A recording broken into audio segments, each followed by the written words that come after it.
there was a lot of scrutiny about Kirk Cousins' play the first 2 weeks. He was coming off a game where he was efficient in the Rams win and had to come from behind win, but only threw for 179 yards. Talk about his performance yesterday, Craig.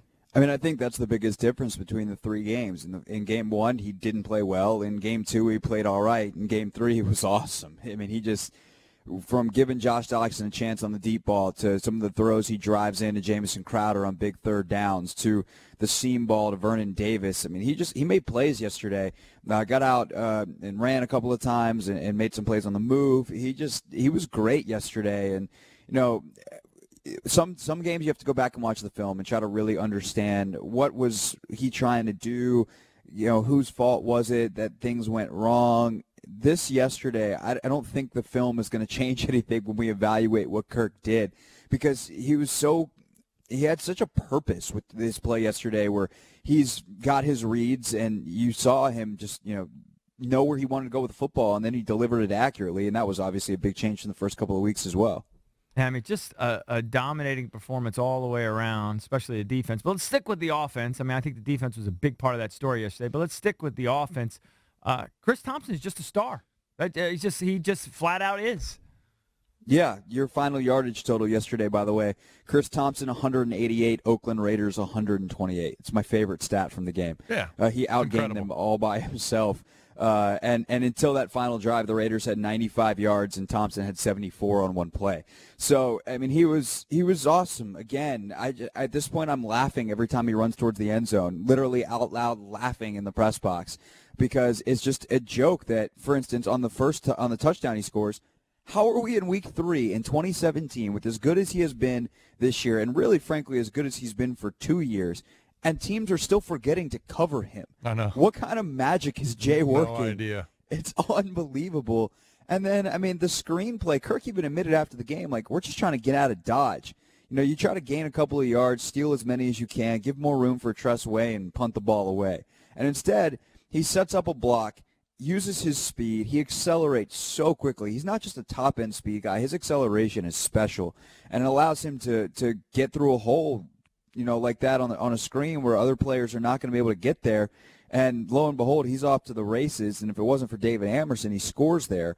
It's just, he's so good at what he does. And the other funny thing with Chris is after the game, Jay was asked about more carries for Thompson. He goes, man, he's going to keep asking, but he's not going to get them. We just like what he's doing right now. And I think after last night, Redskins fans are probably pretty happy with him too. Yeah, I mean, if teams are going to keep defending the Skins that way and he's going to get loose and he's going to be wide open across the middle or on those hitches, I mean, what? I don't know what you do with it, though. I mean, besides, obviously. What can you do? I mean, unless you double cover him. Right. What are you going to do? Put a corner, like, in the middle of your and then have him chase out of the backfield? But it's not just that he's such a great receiver. He's so great in pass protection. He's so smart. He's a perfect guy for that role.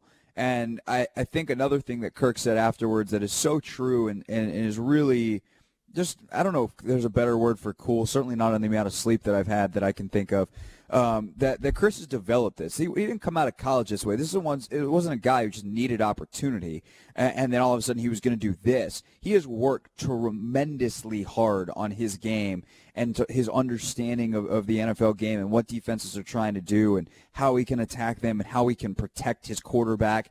And he's worked on all this stuff, and now that he's got that opportunity and he stayed healthy, the work that he's put in is showing. This is not just natural talent, although there certainly is plenty of it there.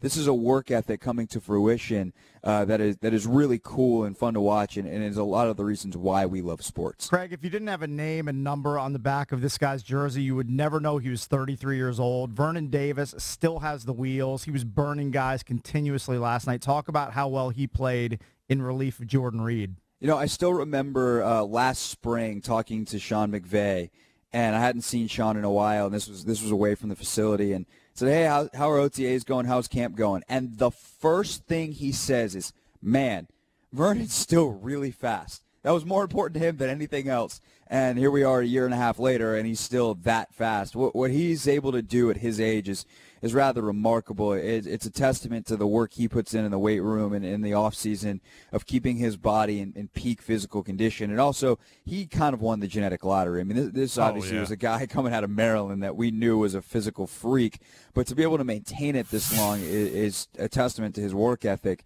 And Craig, he was blessed. 100%. But being blessed till you're 29 in the NFL is quite a blessing. Till you're 33, that's something else. And by the way, the most impressive thing, the craziest thing to me about the touchdown play to him, he did that to a corner. Right. Got behind It's their him. dime corner. It's Sean Smith. He's not their top guy, but he smoked a corner one-on-one on a straight line vertical route.